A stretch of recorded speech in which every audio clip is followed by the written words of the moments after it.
สบายดีทุกคนวันนี้เรามากินข้าวเปียกอยู่ที่เซนูเนาะ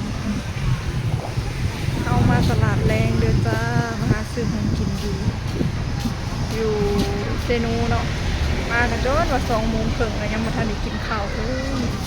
มากันมาสั่งข้าวเปียกกินเนาะ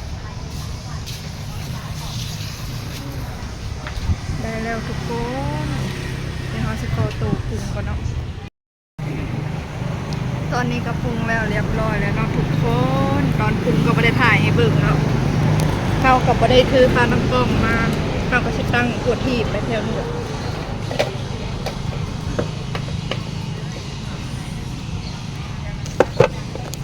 ตั้งมั่วไปโลดจ้ะก็ซับชิโต๊ะแล้วเนาะมาเด้อทุกคนกินข้าวเปียกเด้อ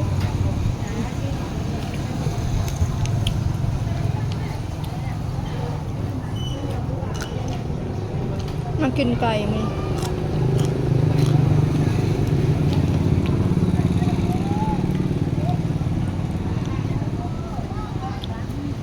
ข้าวเปียกซีด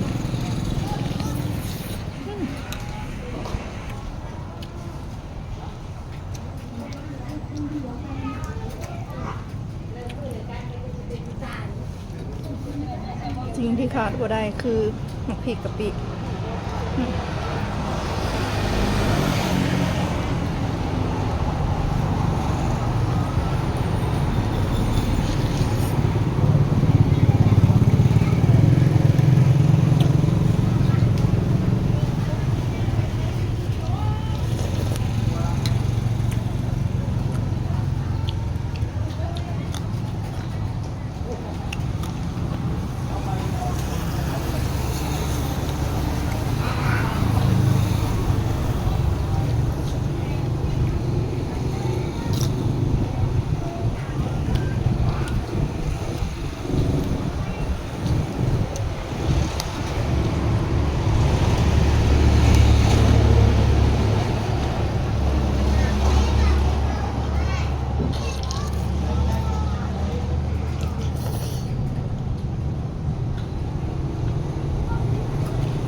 หลังจากที่เรากินแล้วเราก็สิเข้าไปซื้อของกินอยู่ตลาดแรงเนาะทุกคนเดี๋ยวเราขอโตกินข้าวเปียกก่อนเด้อเนาะกล้วยกับหอยเนาะทุกคนหอยขี้กระต่ายซื้อเอาถาดหนึ่งกับมะกล้วยตันนี้ไปตำเห็ดคลิปเนาะหาเบิ่งละหัวก่อนบ่ส่งมีเนาะมันเบิดเวียกเบิดยามหมดเลยมันเบิดยามหมดเลยละหัวค่ะ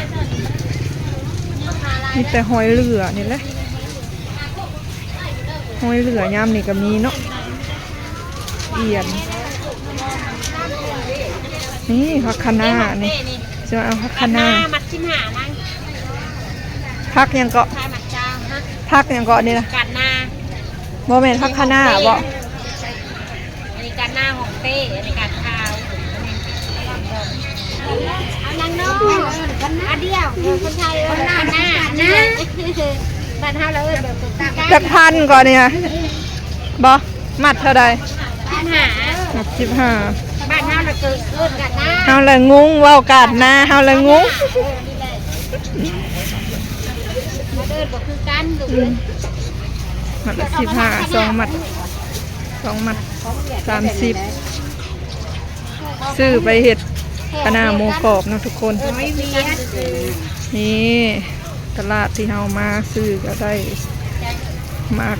กล้วย2 หวีหมากกล้วย2 หวีกับอันหอยโหลหรือว่าหอยขี้กระต่ายเนาะแมงดากับบุมีทุกคนเนาะทุกคน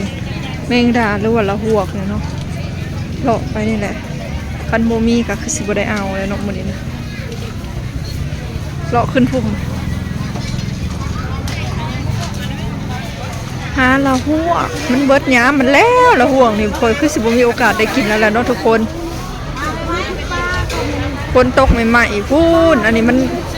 เบิดยามมันเลยเราห่วงกับแมงดาแมงดาแมงดาแมงดาเราห่วงแมงดาเราห่วงอยู่ไสเนาะมีอยู่บ่เนาะหรือว่าบ่มีเนาะบ่เห็นแล้วทุกคนเลยบ่ทรงมีหรือว่าเฮาเลาะบ่ทั่วบ่เลาะลงอีกทางนี้ข่อยงงกับแม่ค้าแม่ค้าว่าผักกาดนะก็ว่าผักคะน้าบ่แม่นมีแต่ดวงเนาะ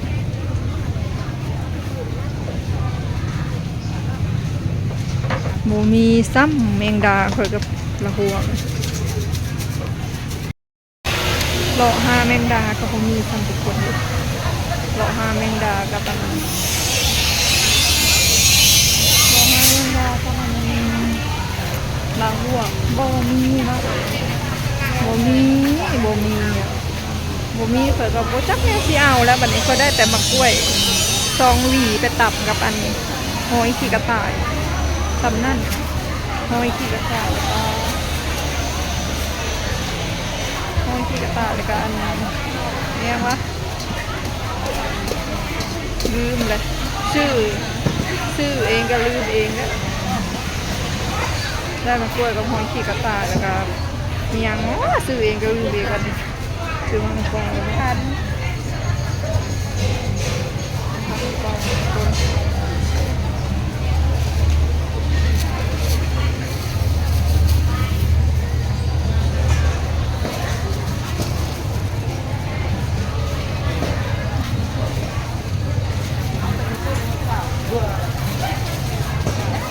แล้วหัวกับแมงดาก็มีสมทุกคนเลยก็ได้แต่หอยมันโลกันได้ไงหอยกับสงสัยเท่าไรเจ้านั่นโล25แต่นั่นโลกับ1หันให้เขาจะ หอยขี้กระต่ายถาดกันกับมะกล้วยแล้วก็ผักคะน้า ยูทูบบอกเป็น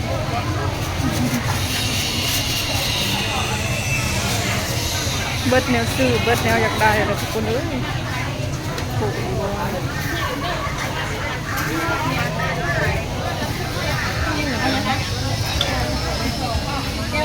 ก็จะมาเดี๋ยวถามถามทุกคนไปหาแมงดากับอาหารหาแมงดากับปลาหัวบมีจ้ะ